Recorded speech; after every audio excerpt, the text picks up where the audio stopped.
The taxi went past a big sign across the road saying, "Welcome to Christmas Town." This taxi pulled up outside a dress shop. The man got out holding a case. People looked at him, stared at him. They didn't know who this man was.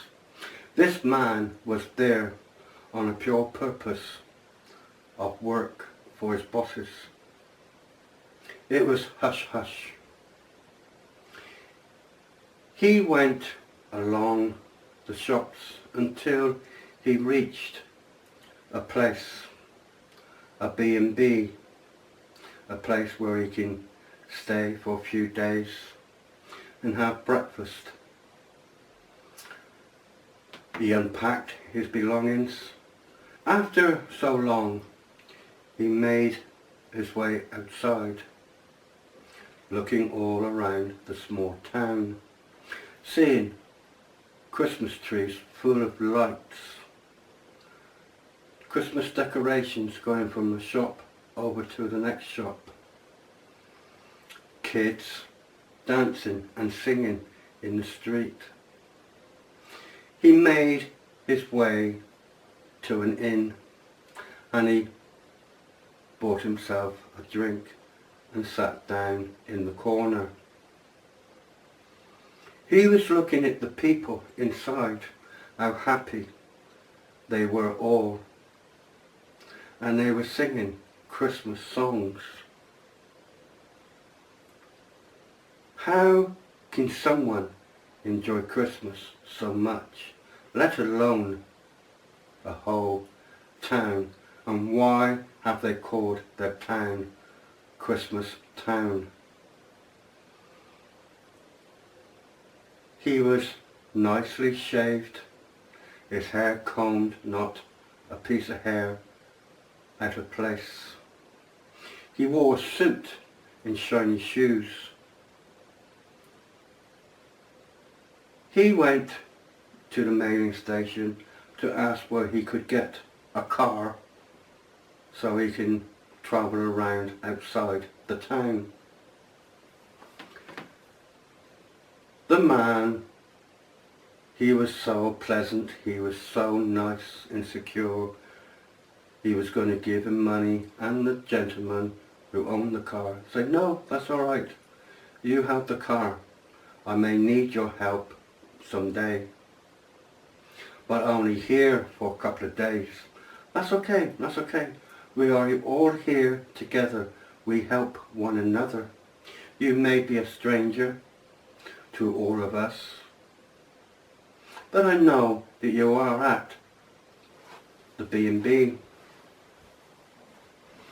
So he got in the car and he drove out of town.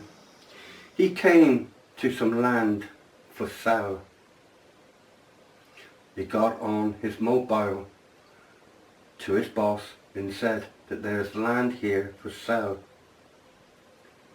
He drove a little bit further, and the farm that he came to, farm up for sale. He knocked on the door and he said, "This farm, has it got anything to do with the land what was for sale down the road?" And the gentleman turned around and said, "Yes, the land and the farm is all together. You can either buy the farm, or you could buy the land, or you can buy it all." So he got onto the phone again to tell his boss the farm is up for sale. This man, he lost his wife a year ago. He had 2 small children. They couldn't help around the farm.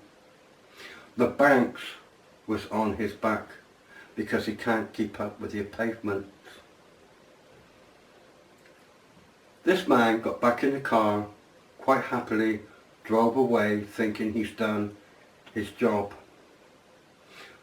Took the car back, gave the keys back and went back to the B&B. and laid on his bed. The very next day, Sunday, the church was ringing his bells. He looked out his window and seen all the people heading towards the church. So he went along and sat at the back of the church,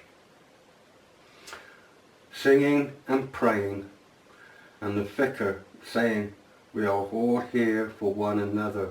We help one another. We always have a fantastic Christmas, and this year we will have even more fantastic Christmas." After the church, and he told all the townfolk that he's here to buy land. He is here to buy whatever land he can get for his bosses back home. He felt very, very sad that he has done this, and he felt very, very, very sad of the fact that he's taking somebody's home away. This family had Christmases after Christmases along with his wife and their mothers. He's in a bit of financial problems and he's losing everything just before Christmas. He asked everybody in the church, "You all said that you are here for each other. You help each other out. And there's this man who's losing everything. I have some savings. I'm willing to put my savings down on the table here and now. And I would like each and every one of you to do exactly the same, to get the bank off this family's backs." A woman stood up and she said, "I will put my house, remortgage my house, to put down on the table." Next one got up and said the same. Next one got up and said the same. All of them in the end got up and said the same. The bank manager was in the corner, standing, and he walked slowly down the aisle and said, "I've heard you all. I've heard you all going to put up so much of your homes to save this family from leaving their home, their farm. Come with me to the farm now, all of you." They drove to the farm. They got out of their vehicles and each one of them lit a candle and started singing Christmas songs. The other man and his two children was just about going to get into their vehicle to drive off, where they all turned around and said, "You cannot go. We are not allowing you to go. This is your home. This is where you brought up. This is where your family was here first, now you. We are going to help you to keep this farm." And the man in the bank said, "The money that you owe the bank has been whitewashed. We do not want one more penny off of you. Merry Christmas." And with that, they all started singing Christmas carols, all in a circle.